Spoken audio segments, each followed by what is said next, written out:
আগুনে ক্ষতিগ্রস্ত বাংলার জ্যোতি এবং বাংলা সৌরভের শেষ ঠিকানা শিপ ব্রেকিং ইয়ার্ড হলেও দুদিক থেকেই আর্থিক লাভবান হতে যাচ্ছে বাংলাদেশ শিপিং কর্পোরেশন। ইন্স্যুরেন্স প্রতিষ্ঠান থেকে ক্লিয়ারেন্স পেলেই উন্মুক্ত টেন্ডারের মাধ্যমে কেটে টুকরো করার জন্য শিপ ব্রেকিং ইয়ার্ডের কাছে বিক্রি করে দেওয়া হবে জাহাজ দুটি। এক্ষেত্রে ইন্স্যুরেন্সের ক্ষতিপূরণ হিসেবে যেমন $1 মিলিয়ন পাওয়া যাবে, তেমনি বিক্রি করে আরও 40 কোটি টাকা বাড়তি পেতে যাচ্ছে বিএসসি। শাখা টিভির ক্যামেরায় বিস্তারিত জানাচ্ছেন কমল দে। এমনিতে মেয়াদকাল ফুরিয়ে আসছিল বাংলাদেশ শিপিং কর্পোরেশনের মালিকানাধীন ওয়েল ট্যাঙ্কার বাংলার সৌরভ এবং বাংলার জ্যোতির। এর মাঝে 38 বছরের পুরাতন এই জাহাজ দুটির দুর্ঘটনার জন্য বিপরীতে হিট হয়ে আসলো বিএসসির জন্য।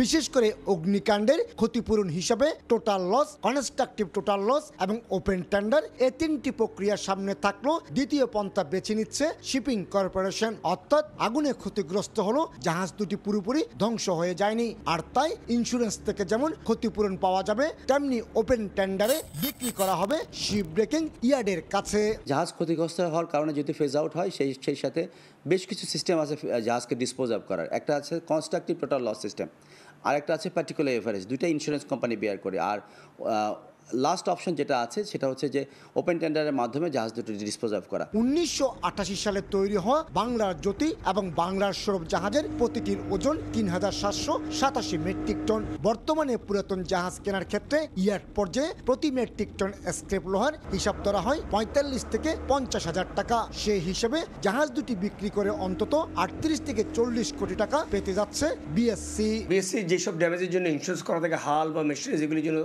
যদি ইন্স্যুরেন্স করা থাকে এবং সেগুলি যদি ড্যামেজ হয়ে থাকে, সেটার জন্য ওনারা কম্পেনসেশন পাবেন এবং তারপরে জাহাজটা ওনারা স্ক্র্যাপের জন্য বিক্রি করতে পারবেন। তাহলে ওনাদের ডাবল বেনিফিট হবে। দুর্ঘটনা কবলিত বাংলার জ্যোতিকে তেল খালাসের ডলফিন জেটি থেকে সরিয়ে পাশের একটি বেসরকারি ইয়ার্ডে রাখা হয়েছে। আর বাংলার সৌরভকে চট্টগ্রাম বন্দরের বহির্নোঙরের বিপজ্জনক অংশ থেকে সরিয়ে আনোয়ারা পার্কি বিচের APN-এ রাখা হলো। এখনো পুরোপুরি নিরাপদ নয়। অবশ্য চূড়ান্ত সিদ্ধান্ত না আসায় জাহাজ দুটিতে নাবিক এবং ক্রুরা অবস্থান করছেন। বাংলাদেশ গভর্নমেন্ট যদি এখান থেকে ফুল ইন্স্যুরেন্স কভার করতে পারে, তাহলে তো আর দেশে কোনো ক্ষতি হচ্ছে না। প্লাস রিসাইক্লিংয়ে পাঠালে কিন্তু গভর্নমেন্ট একটা টাকাও পাবে। সো এখান থেকে কিন্তু একটা ইনকামও আসবে।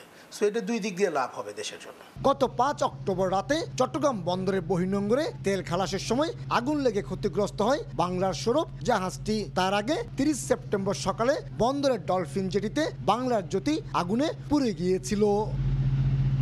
তেল পরিবহনের মাধ্যমে টানা 38 বছর সেবা দিয়ে গেছে বাংলার সৌরভ, বাংলার জ্যোতি। মেয়াদকাল ফুরিয়ে আসার পাশাপাশি দুর্ঘটনার কবলে পড়ে এখন তাদের স্থান হতে যাচ্ছে শিপ ব্রেকিং ইয়ার্ডে। আর এর মাধ্যমে রাষ্ট্রায়ত্ত প্রতিষ্ঠান বাংলাদেশ শিপিং কর্পোরেশনের বাংলার সৌরভ, বাংলার জ্যোতি যুগের অবসান ঘটতে যাচ্ছে। চট্টগ্রাম বন্দরের বহির্নোঙর থেকে কমল দে, সময় সংবাদ। 4 দশক ধরে আপনার ফাইন্যান্সিয়াল পার্টনার আইডিএলসি।